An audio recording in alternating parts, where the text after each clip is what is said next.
So I would say for any leader out there that has a virtual team or has virtual employees or even hybrid, it's really critical to get together in person as often as you can. Even if your people are not regional, they're national or even global, but trying to figure out a way to get people together, because nothing replaces building relationships in person or building chemistry with your employees or your team in person. The authenticity of these conversations is what makes them so valuable and so important and so relatable. So I know it's maybe a little bit different style than most people are used to, like this big fancy introduction and Yeah. really whatever. But I find when these conversations are more authentic and raw and real, it allows people to really relate to it. And I guess really to get into it, kind of, I'm curious your style of leadership, because leadership is your thing, right? Yeah. I'm curious from your perspective if you feel the raw, empathetic, natural communication style connects better with people and leads to better outcomes than the overly polished, prepared jargon that a lot of people are used to. Yeah, I think absolutely, the authentic, kind of raw, vulnerable, honest approach is always going to be more effective, right? When you can be a human and not just be a spokesperson Right. or, an autopilot, I think that's always going to be more effective, more believable, more credible. And because it's all about trust, right? It's all about establishing trust with people. Kind of hard to establish trust if you're going to be robotic Yeah. or be a mouthpiece for a statement. Yep. Makes me ask about your view on rules within a company, within a family structure, whichever angle you would kind of want to take that. But the reason why I ask is that I feel like a lot of companies will put rules in place to quote unquote manage their employees, because I feel like they need a lot of rules to deal with whatever the circumstances are. And I'm sure, as you know, in every day, a new scenario comes up and you figure out, hey, I got to make this rule for the next time this thing comes in. Next thing you know, you've got your employees are being governed by 400 different rules. And from my experience, it makes it really difficult to operate as a person in that system, because you're always worried about, am I going to break a rule? Right? Rather than, hey, this is the mission that we're on. And if you are focused on this thing, whether it's customer service, whether it's whatever it is, if your goal is, as a part of this team, I want you to focus on this mission, and that's what you're focused on, rather than worrying about following all the rules, I typically find those to be better teams. Do you have sort of the same experience? What are your thoughts there? I do. I mean, there's really three factors to that, right? One is industry. There's some industries definitely have a little more compliance focus externally than others. Then there's personality. I mean, we sometimes forget that there's some people that, from a personality standpoint, are much more about structure and process and rules. And there are some people behaviorally that are all about rules are meant to be broken. So there's a behavioral factor here based upon how you're naturally wired. That's why some people gravitate toward accounting or, or other operational process related, roles and careers that kind of fits their personality style and type. There's a philosophical thing that we're talking about here too, which is what kind of work environment you're trying to create. And let's be honest, if you want innovation, if you want people thinking outside of the box, the more rules and structure you put in place, the less you kind of deny that as an option for people. And not only that, it's how do you treat people when they not only step outside of that rule, that structure, but also if they make a mistake or if they fail. Right? So how you handle that with people is telling, because if people get slapped on the wrist, or even worse, lose their job or get crucified because they made a mistake or made an error or failed in a certain way, acceptable level of failure, you're sending a message not only to that person, but the whole organization that's not acceptable. Well, guess what? You just sucked out any possible innovation of where people are going to think outside of the box, and are people going to go the extra mile to do their job? Because otherwise, people are just going to stay in their lane and not go beyond the norm. And is that what you really want in your organization? So I think you have to really factor in all the three of those things. I love that. And it actually makes me ask this follow-up question, because there are some situations where a leader may never give a reason necessarily that they're aware of for their employee or their team member to be afraid of repercussions. Yeah. However, that person, that doesn't mean that they're still not afraid, right? There might be someone who is afraid of getting in trouble because of a prior relationship, because of a personal thing. And, I look at a lot of leaders in their businesses and they're like, well, I haven't given you any reason to be afraid of me, so I shouldn't have to worry about that. But that doesn't excuse the responsibility of the leaders to still make sure the team member feels loved, appreciated, seen, and heard, and know that even if there's a personal reason outside of anything the leader has done directly to make them feel afraid of getting in trouble, right? You still have to recognize that and deal with the person on an individual basis. What are your thoughts there? Absolutely. I mean, we all have different experiences, different personalities, going back to that example you used earlier, different experiences in life, not just professionally. You've got to treat people individually and interact with them individually as you're trying to put together a team and align your team and get them on the same page. You've got to create a work environment where people not only feel valued and appreciated, but they kind of understand what are the parameters, what does success look like, what's allowed, what's not allowed. So you have to kind of create guidelines, not rules, but guidelines, so Right. people feel they kind of understand, what am I able to do here? Now, some people need a lot more encouragement to step outside of their comfort zone and step outside of the box, so to speak, than others. Some people the more room you give them, the more they're going to step outside or challenge those boundaries. For some people, they really struggle with that, right? So you've got to treat people individually, and most importantly, people need to feel valued and appreciated, but they need to understand kind of what are my boundaries here. You got to Yeah. set the tone. You got to set the tone as a leader. You got to reinforce that on a constant basis, Jim. Now, what about core values as a leader? Because one of the things I see a lot of times is a leader who is somewhat wishy-washy on who they are themselves. Mm-hmm. And from what I see, that the team will pick up on that very quickly. And a lot of times the leader will maybe not want to admit that they're weak in a certain area. But what happens is that the team sees it, right? And it actually creates more of a rift because the team recognizes it, but the leader is not owning up to it.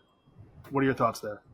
Absolutely. I mean, no, I don't think anybody expects a leader to have all the answers and to be great and perfect at everything, right? And I think when you're early in your managerial or leadership career, you're still trying to prove yourself and you're trying to demonstrate how good you are and how much of an expert you are and how much success you want, not just for your team, but for yourself. It's a little harder to be able to demonstrate that you're not perfect. I think as you get more mature, you get a little bit more experience, you realize, you're not only not perfect, you can demonstrate that you're vulnerable. And like with my team for years now, I always joke around about, what my shortcomings are, what my weaknesses are. I still have them. They haven't changed that much over the years. As long as it's an acceptable way of how I can navigate and have people that can help support what I can do well, right? So you still haven't have an answer to that. You just can't say, okay, I'm terrible at this, and then it becomes a black hole or a huge weakness in your organization. So yeah, being vulnerable, being open, not taking yourself too seriously, but at the same time, going back to your values comment, it is important for people to understand what are your values. What are sort of there's no negotiation, but they also have to be aligned with what the organizational values are, right? So, I mean, if it's your own business, that's one thing because you can set the tone for the values of the whole organization as well as yourself. But you need to make sure that your individual values are aligned with the organization if you're part of a bigger organization. That's also just as important. Yeah. No, I think that makes a lot of sense. Now, where would you say it falls on the importance meter for the leader to really understand themselves authentically, right? To really do the self work, to know what their shortcomings are, and really be unoffendable. It's really critical, and it's for everybody, but especially if you're going to be managing people and leading an organization, leading a team, leading a business, whatever it may be. So under self-awareness, by the way, there's been a lot of research on this over the last 30 years. Self-awareness in general, by the way, not just for leadership, is the number one indicator for high performance. So if you're trying to be a high performing professional, the more you're aware of your strengths, your weaknesses, your blind spots, how you are as a person. Again, that's the behavioral profile that we all have. but not just understanding ourselves, but understanding the impact we have on others. Do you understand how you're perceived? So not just as a person, as a professional, but as a leader, especially as a leader. So using tools like a behavioral assessment, using a tool like a 360 assessment, or asking for people for feedback if you don't have those tools available. But yes, the more self-aware you are, which ties into authenticity, right? Because you could be so that there's a two-sided coin to this. What I mean by that is it's great to be authentic, but you also have to be aware of when to adjust your style authentically to be effective, right? You have to Right. be situationally effective. The person that says, this is the way I am, just accept it no matter what. Well, that's great. But if you have an opportunity to be more effective and you can adjust your style to be more effective with your audience, your people, to help them be successful, to motivate, inspire them, motivate them to get the best out of them, to challenge them in an effective way, stretch them out of their comfort zone. Every person around you is different. You can't be the same way with everybody. You've got to adjust your style authentically. It's not about being a chameleon. It's not about being manipulative. It's understanding what I need to do to be effective with the people I have around me. And so, so self-awareness and feedback are so critical to be authentic and effective. It reminds me a little bit of a master baker, and that might sound like a weird analogy, but there's a recipe for how to make the perfect chocolate chip cookie, right? Let's just pretend that everyone agrees the right ratio of chocolate chips, the right softness, right? So let's pretend that there's one perfect chocolate chip cookie. Even still, when you are baking that cookie and you are mixing the ingredients together, a large egg might be 5% larger than the last time you used a large egg, right? So there has to be a little bit of nuance that the master baker takes in the process of, maybe I need a touch more flour in this batch to make it proper, right? And I think as you develop leadership skills, it's really, yes, you're following a recipe. Yes, you have a set of core values, but you have to be present and unoffendable in that conversation to recognize, maybe in this scenario, I need to adjust the approach a little bit, right? Yeah. Because the ingredients are relatively the same, but there's always going to be that little adjustment that's needed to make a good team great, right? Yeah. Would you agree? Yeah. I mean, and it's a great example. And I would say, going back to authenticity and self-awareness, you have to be aware of other people, right? You have to understand their makeup, what makes them tick, what keeps them awake at night, what gets them excited, what they're passionate about, what are they concerned about, what are their fears, what's their stress points. So let's use a very specific example, going back to adjusting your style. Some people, change is something exciting. Let's get faster, better, stronger every day. They embrace change. A lot of personalities see change as a risk. It's very stressful for them. They get anxiety. They're concerned about, am I going to be able to do my job effectively? So change is very, very stressful for them. So the more you can understand that, you're going to handle that very, very differently when you're driving change with people that embrace change. Their biggest challenge is slowing down to make sure they understand why we're changing and how we need to change. And by the way, how's that going to impact everybody in the team, not just you, versus others who really struggle and get stressed out with change, how you have to manage that with them in a more patient way so they understand what the impact of the change is, not only them, but to everybody else. So, I mean, I can give you dozens of examples, but that's one specific example where you're going to approach two different people who handle change very differently in a very, very different way. It is a great example, and what it makes me think of immediately is my relationship with my wife. She is someone who is adverse to change. She Right. wants to know the details. She wants to know exactly what's going to happen. And when it's not that, a little chaotic. There was a period in my life, let's go back 6-7 years ago. What I would do is recognize that and say, I'm just not going to tell you anything. I'm going to keep you totally in the dark.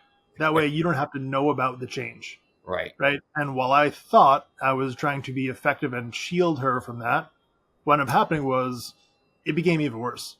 Yep. Right. And so now what we've evolved into is, hey, here's this thing. I'm going to help you navigate this change as much as possible. But the 2024 version of Jim is different than the 2019 version of Jim, where you now have faith and trust in the fact that, hey, when this change comes up, you're going to help shield me from as much of that as possible and communicate it in a way that I can understand within the realm of what I'm comfortable with. Right. So it's not about preventing people from seeing it. right? And hiding it from them, but helping them navigate it in a way that is maybe best for the way that they communicate. Exactly, and that's a great example, by the way.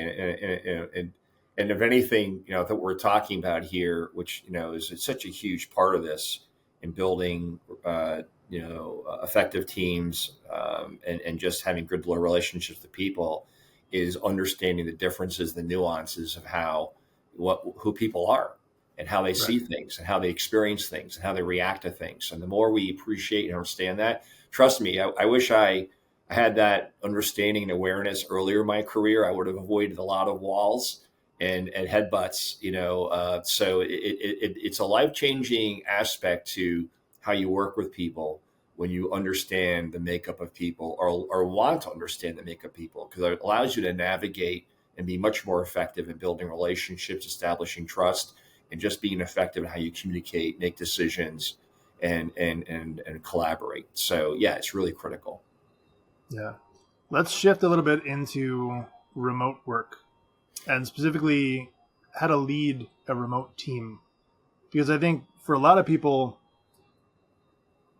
they look at the need to be in the office as a Hmm. means of control, right? It's about making sure that I can physically see you in your seat from 9 o'clock to 5 o'clock, and I know I can walk by and know what you're doing, rather than allowing you to operate in a space where, hey, I've got full trust in your ability to, execute on what task you've been given, follow the mission, and trust in the fact that you're going to do the right thing, right? So there's a level of accountability, and I see a lot of leaders lean into, hey, you've got to be physically present in this office as a means of control, rather than, look, there's some benefits to all being in the shared space, right? There's communications a little bit easier, things flow, there's some real energy that moves when everyone's in the same space.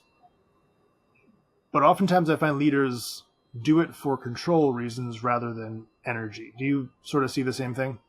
Yeah, I mean that topic in itself is a long topic, right? The pros and cons of being remote versus in person. I think we all logically recognize that being in person has lots of advantages in terms of how you build chemistry, how you build relationships. You know, uh, the outside of just the day to day work, right? You miss that when you're virtual. At the same time, virtual can be very productive, very effective. There's a couple of really big assumptions. You're hitting on one of them, but let's talk about two of them first. One is that people are clear on what their expectations are, what success is, and what progress looks like, as well as what the deliverables are. And to your point, there are some people that have a heart, they are controlling as managers, but also have trust issues. And part of it's because they're naturally more micromanagers. They like to be involved in the details and the day to day. If they don't see it and experience it, they don't believe it, they don't trust it. I remember one particular leader, executive, was complaining about, well, I don't know if my people are doing my job. And it's like, you're never in the office anyway, but because they're not in the office, now you think they're not doing their job. Now, what I will say, so that's one equation, right? There are some leaders and managers that have to let go, that have to be much clearer on what are the expectations for the job in terms of not just deliverables, but progress, versus worrying about what they're doing day to day. Now, on the other hand, there are some people that struggle with working virtually. They may like it because of the commute benefits and being at home and comfortable, but there's some people that really do struggle with the discipline of really, working, when there's no one watching over you, or your Right. colleagues are not next to you, can't be as social. Because, right, some of us are very social creatures, right? We like that interaction, that bonding with our colleagues, and that ad hoc dialogue that we have, or go grab lunch and breakfast or coffee or taking a break. So people have a really hard time staying focused and making sure I'm getting my job done. So as again, as a manager, you have to not only recognize your shortcomings and what you're good at, what you're not good at, but you have to make sure that no matter who your employee is, are they clear on the expectations, what you're expecting of the day to day, what progress looks like in terms of their role and their deliverables. So your communication, interaction would have to be very, very, very, very, different and much clearer. And then for employees, they have to be more comfortable. And as a manager, you got to pay attention to this. Do you know if your employees are struggling with working virtually? Not again. Some employees love it, some don't. But some, even the ones that love it, many of them don't necessarily know how to be successful or effective because they have a really hard time staying focused, right? Some of us get distracted really easily, right? I know I'm one of them. So it's always worked for me. And I work often virtually when I'm not meeting with clients or meeting with my team directly. Just so you know, I'm a virtual business. After or during COVID, we went 100% virtual. We haven't stopped. Now I get my team together often, so I would say for any leader out there that has a virtual team or has virtual employees or even hybrid, it's really critical to get together in person as often as you can, even if your people are not regional, they're national or even global. But trying to figure out a way to get people together, because nothing replaces building relationships in person or building chemistry with your employees or your team in person. So I try to do that with my team as often as I can. So you're right. There definitely are dynamics when you're working virtually. It's harder. It is harder. There's a lot of positives, but there's some downsides. Yeah. I think if you can execute on it well, it forces you to be more clear with the expectations and the communication. And then the upside is much larger. But the downside is it's more difficult to get to. Right? So a lot of people lean on remote work just because it's convenient. They can hire someone from anywhere or whatever the scenario is. But it's a much steeper slope to climb, and there's a lot more responsibility on the leader to lead well. In person, they can kind of fudge it, from what Yeah, I've seen. It's easier to get away with being an average leader in person. I agree with that. And I think, and the other thing I would add about being virtual as a leader, everyone's just running from one, Zoom or Teams, video meeting to another. As a leader, you got to create time to have what I call, just check-ins. How are you doing? Tell me about what's going on in your life. I mean, I think if there's anything that's changed over the last 4 or 5 years in the world of leadership, is that as leaders, we have to have empathy has always been important, but you have to spend time talking about people, about who they are, how they're doing personally. And, the danger is when you're virtual, you just go from one meeting to another and you don't take the time to check in with people just as a person, no agenda. Let's just talk. Let's just catch up. What's going on with your family? What are you doing for fun? What we got going on? And even virtually, if you can't meet that often in person, you can do virtual fun things. I've seen people, do a cooking class. Let's go cook Italian one night, or let's play a game virtually, or whatever it may be. So you got to find ways to connect with people, not just to be about all business when you're virtual. Again, it's harder or it's just different, but you got to find ways to do that when you've got a virtual team. Yeah. I've definitely seen some leaders force culture on a team and have it backfire. Right? They try and plan this super fun thing that like no one on the team thinks is fun, but they Right. want to jam Pizza Fridays down the office's throat and say, "Hey, look, we're doing something for culture." How do you create culture, or is culture just this thing that exists, but you have to find it within the authenticity of your team? Yeah, so culture means a lot of different things for different people. So there's several elements of culture. The piece of culture you're talking about is how people simply want to have fun and experience each other and celebrate, whether it's having a great success or just frankly letting off some steam. And you're right, you as a leader often have great, in your own mind, you've got great ideas or great suggestions. And I've learned this myself, by the way, because I'm like, oh, let's do this. This will be great. Everyone looks at me like, yeah, sure. And then I realize, okay, nobody. And then, of course, the key question is, what do you want to do? What don't you want to do? When do you want to do it? What's a good time? Because people are at different stages of life. There's different things going on in their life, and getting that input. Again, sometimes as a leader, you have to make decisions that maybe stretch people out of their comfort zone. Because the reality is, you have some people on your team that are not always that outgoing. They're not as connecting with people. They struggle with that. They're more reserved. They're a little quieter, and so sometimes you got to bring that out in people. But asking people individually, not just collectively, individually, what are some of their ideas about having fun or just celebrating or getting together or frankly building a bond with the team. So I think you have to find balance on that. That's just one aspect of culture. The bigger piece of culture is really how do you what's the experience that employees are going to have overall as an employee of your organization?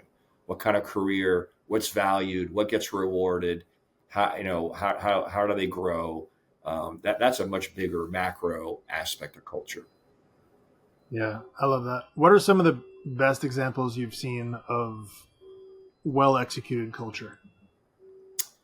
I think that so culture, we do, I mean, we as a firm do a lot of work on culture, but we do a culture more on a more strategic level. So think about it this way: no matter what your company is, what your brand is, what your industry is, ultimately there's your brand, right? What are your customers going to experience, or what are you trying to create for an experience, right? And obviously we know very famous consumer companies really spend a lot of time focusing on that brand and that experience, right? Think about the Nikes of the world and other companies that literally go out of their way to say, this is our brand. This is what we want you to experience when you are associated with our brand.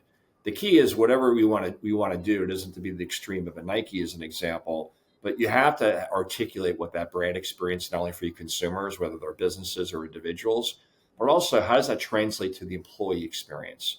So the moment you start interviewing to hiring, to how you onboard your employees in your organization, to how you develop them, how you give them feedback, how you manage their performance, how you give them career options and how they grow in their careers. That's all part of the employee experience. So you have to systemize that. So it starts with values, right? So there's your brand. You have to have an external, internal brand alignment. That's step number one, and how you describe and articulate that. So I know I'm kind of operating at the 50,000 foot level here, but so this is a more strategic viewpoint. But then you have to be able to say what is important to us as an organization. What do we value? What do we not only do what the experience we want employees to have here, but what do we want to say is important to us as a brand that we want employees to demonstrate to each other? So you have to articulate what those values are. And those values then have to get translated into specific observable behaviors. And you take your values and your behaviors and you systemize that within all of your HR systems and processes, going back to how you hire, how you promote, how you reward, how you recognize. That all has to be based upon your values and those behaviors that support your values. So let me give you a very specific example.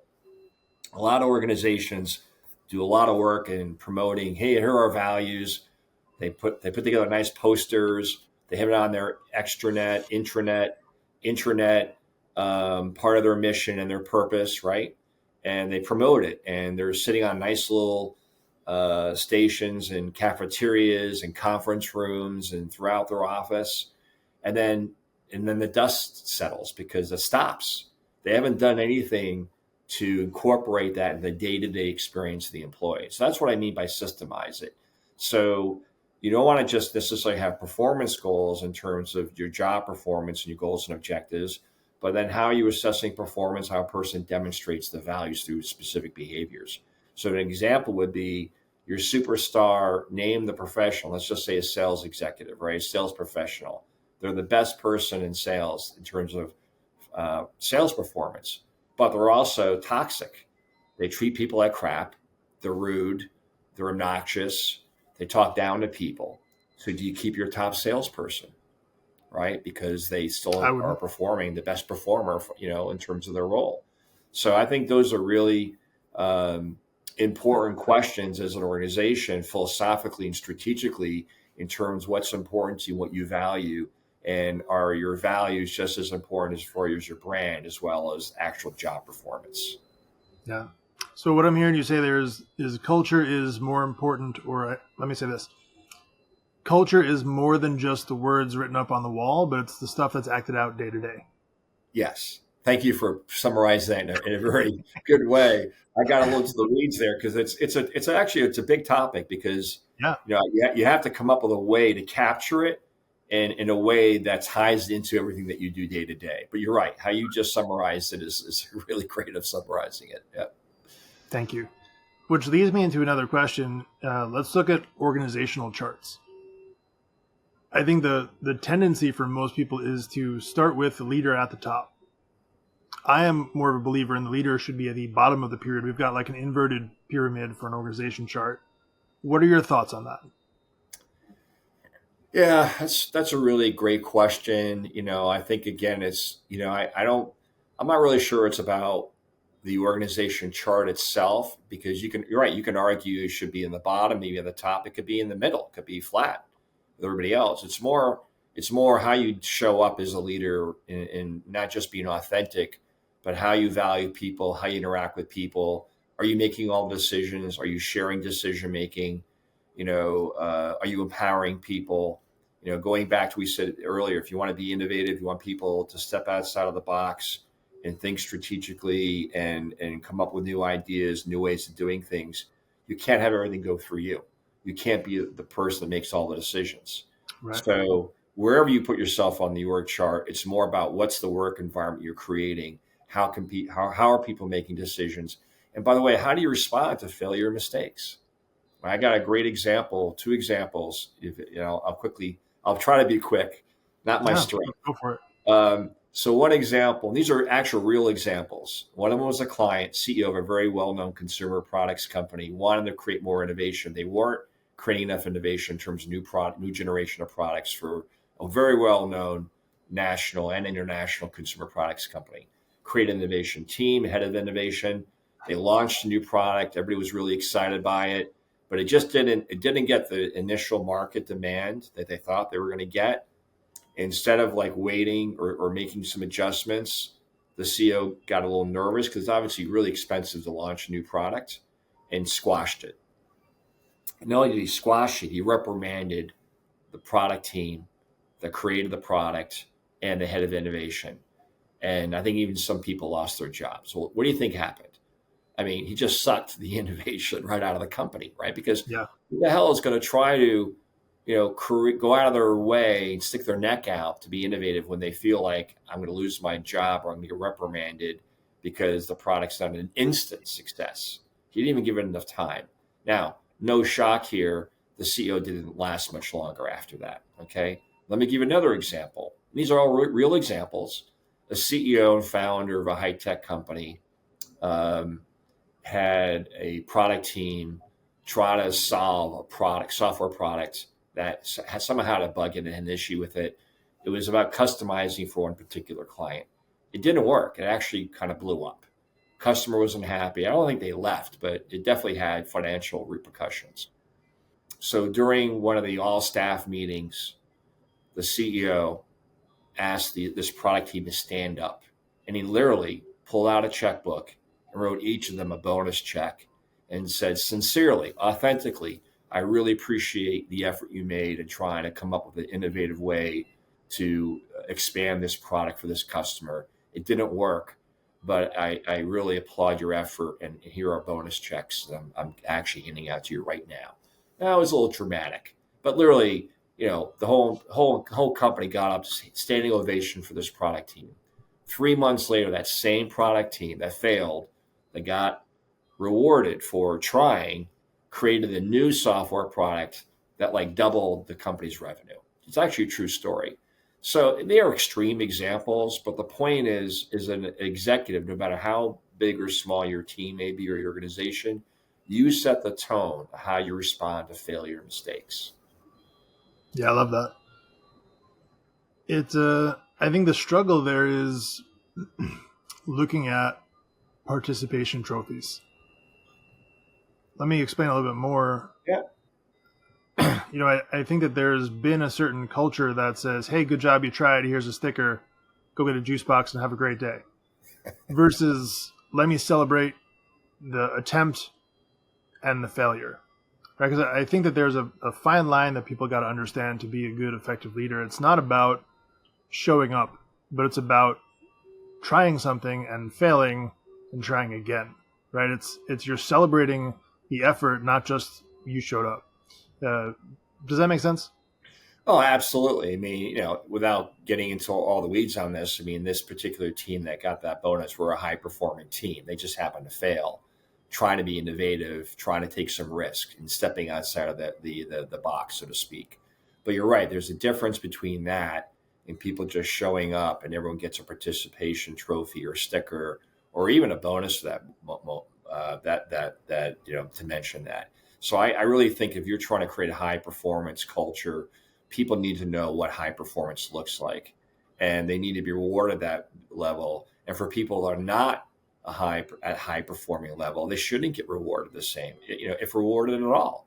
So you have to differentiate high performance versus acceptable performance versus non-performance. And there needs to be a way to manage that effectively. Now, what I will say about your non-performers, why? Is because of lack of time, lack of development. Are they struggling? What are you doing to help them be successful through feedback and coaching? Because the rest of the organization is paying attention.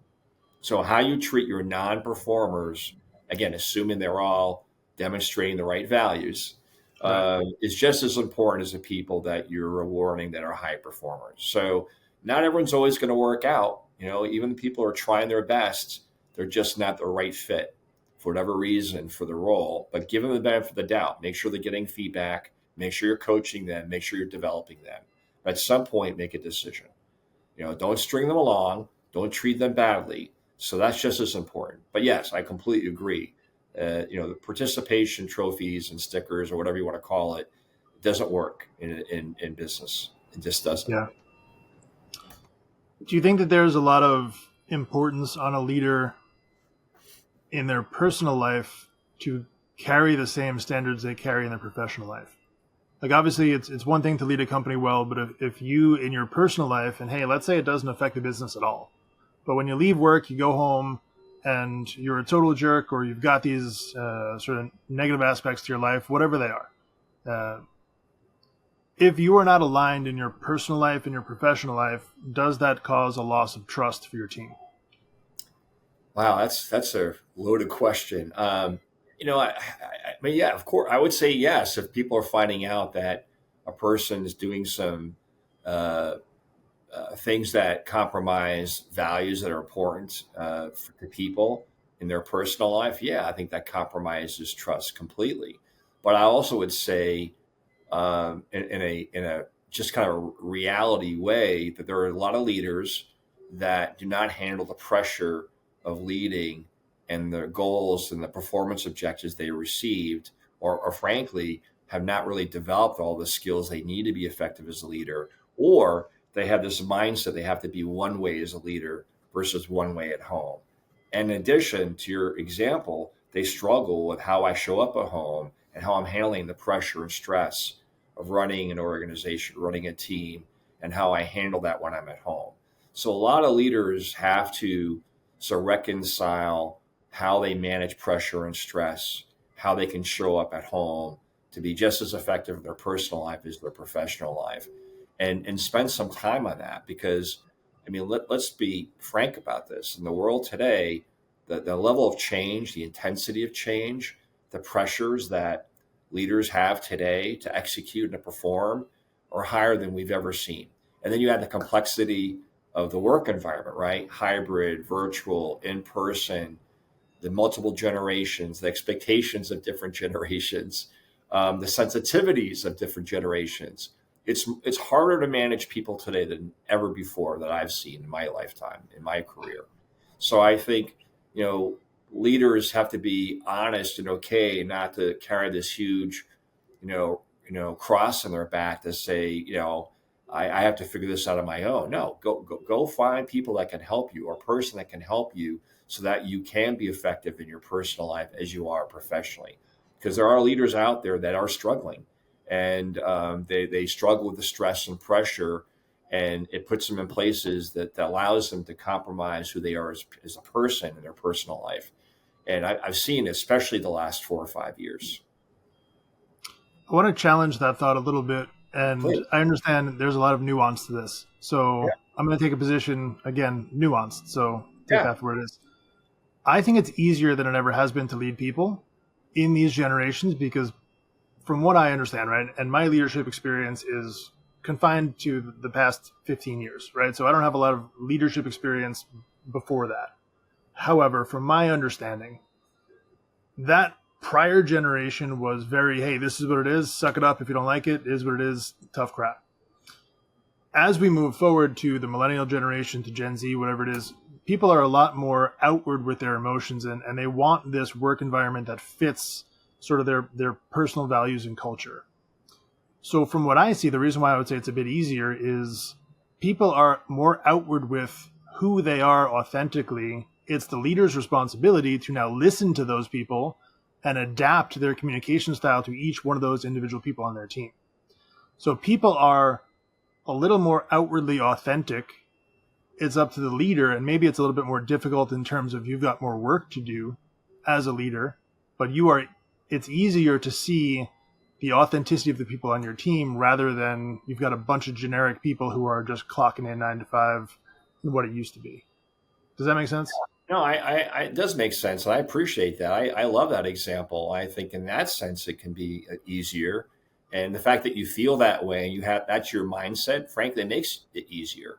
I think there's, to your point, and my point, there's a lot of other components that make it Yeah. sometimes more complex, including some of the skills that a lot of the college graduates are coming out of in terms of communication skills and collaboration skills and team skills. Sometimes we're lacking, but I've got, frankly, working, children that are killing it. And they're very well equipped. So sometimes it comes down to the individual and how they're raised and themselves and who they are as people. I'm not sure I would agree overall that it's easier because I think the world is much more complex. Yeah. That social media and competition, the cycle of change is more complex. But I think there are some aspects that do make it easier. But it still ultimately comes down to you as a leader and how invested you are in leadership. So one of the things that sometimes we take for granted is, hey, as we advance in our career, we get management responsibilities. But you got to invest in that profession. Often we all grow through having some kind of subject matter expertise, whatever our functional role is, whatever our responsibilities allowed us to get considered to be in management or leadership. But make sure you're investing in that profession. I think that's my biggest advice to anyone out there that is either trying to get into management or leadership or is in it. Invest in it.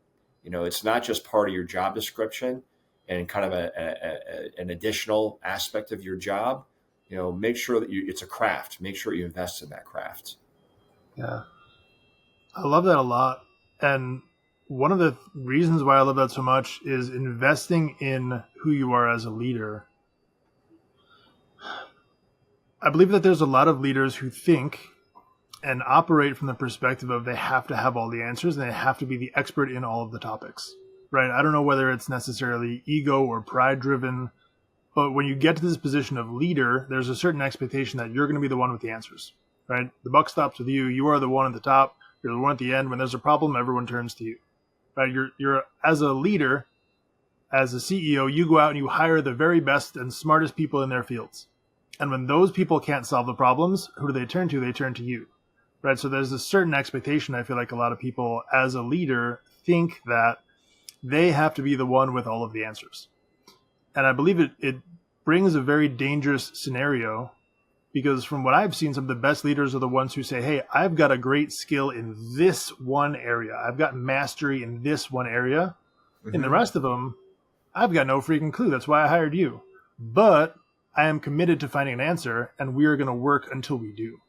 Right? So from what I've seen, there's a lot of humility in great leaders where they say, this is the area, this is the one skill set I am an expert at.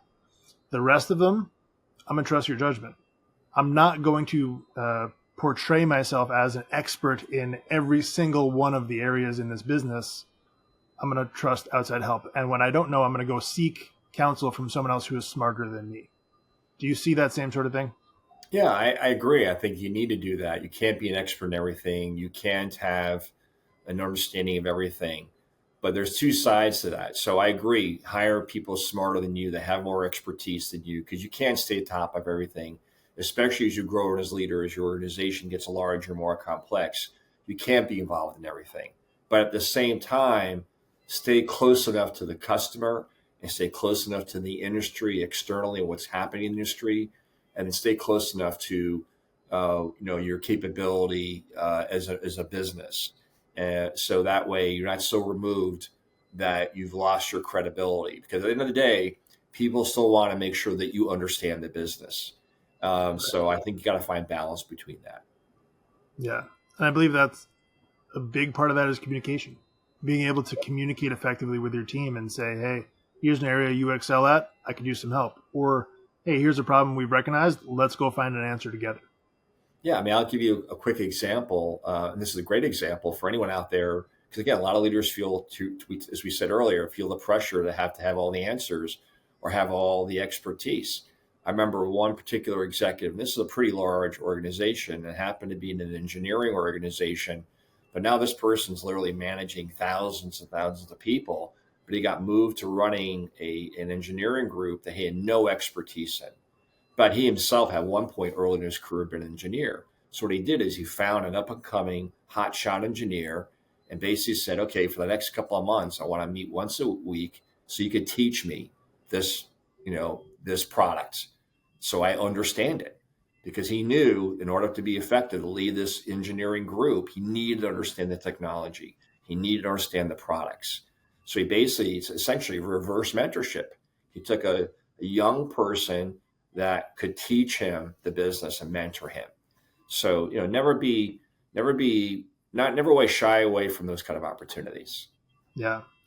And I think that there's a great perspective in that it's about understanding that area, maybe not being a master in it. Yes. Right? So you're not attempting to be better at it than the person who's mentoring you. Correct. Exactly. But don't be afraid to ask someone to teach you something if it's part of your business or something you're responsible for, so you understand it. To your point, understand it. Doesn't mean you have to have all the answers. I believe if you do that well, it'll protect you against imposter syndrome. And I believe imposter syndrome is the thing that a lot of us face at certain points. But when we pretend to know all the answers, at a certain point, it could shake our confidence in the things we truly do know. Right. Yeah. So being unafraid to say, hey, here's a thing that I could use some mentorship with, even if it's someone who's half your age, be willing to ask those questions. I think that's a sign of a great leader. Yeah. And as you know, imposter syndrome is many things. It's being, humble enough to know what you don't know, and how to ask for help and how to ask for expertise or be taught something, or to even usher those words, I don't know, or I need help. But the other aspect of imposter syndrome is, hey, do I belong in this role? Do I belong in this room? Do I belong at the level I'm at? And, you need to be able to have that confidence to say, yes, I've earned it. I do belong. Yeah. This has been a phenomenal conversation on leadership, among other things. So before we wrap up, I just want to celebrate you and just honor you for the contributions you've made here and really just showing up as you, because having these conversations, I believe, empowers a lot of people to show up better in their own environment, whether that's professionally or personally. And without people like you who are willing to go do the work, learn the lessons, and then come back and help other people better themselves, we wouldn't be able to do that. So again, huge honor to you, and thank you for doing that. It's truly appreciated, and it makes a big difference. No, my pleasure, Jim. Anything I can do to help people in their journey. So it's my pleasure. Thanks for having me here today. Yeah, absolutely. Before we do wrap up, though, if there were one thing someone could do to help themselves, take one step toward being a better leader, one step toward being a better person, what might that one step be? Start with, self-reflection and what you don't know about leadership. And we talked about a little bit earlier about yourself. Do I understand my style, my strengths, my weaknesses, my blind spots? Am I willing to get some feedback, including some tough feedback, and how people experience me, and how to find someone who I can collaborate with to do that? You got to start there. The more you understand yourself and the impact you have on others, that opens up the door of experiencing what do I need to do to be more effective. Yeah, I love that. That's great advice. Again, thank you so much. It has been a true pleasure. And where can people follow you, learn more, connect with you? Sure. Probably the easiest way is just look me up on LinkedIn. It's Chuck Mollor, Mollor. My firm name is MCG Partners. You can take a look at our website as well. Perfect. Well, again, thank you. It's been a true honor, and I appreciate it more than you know. My pleasure, Jim. Thank you. Thank you.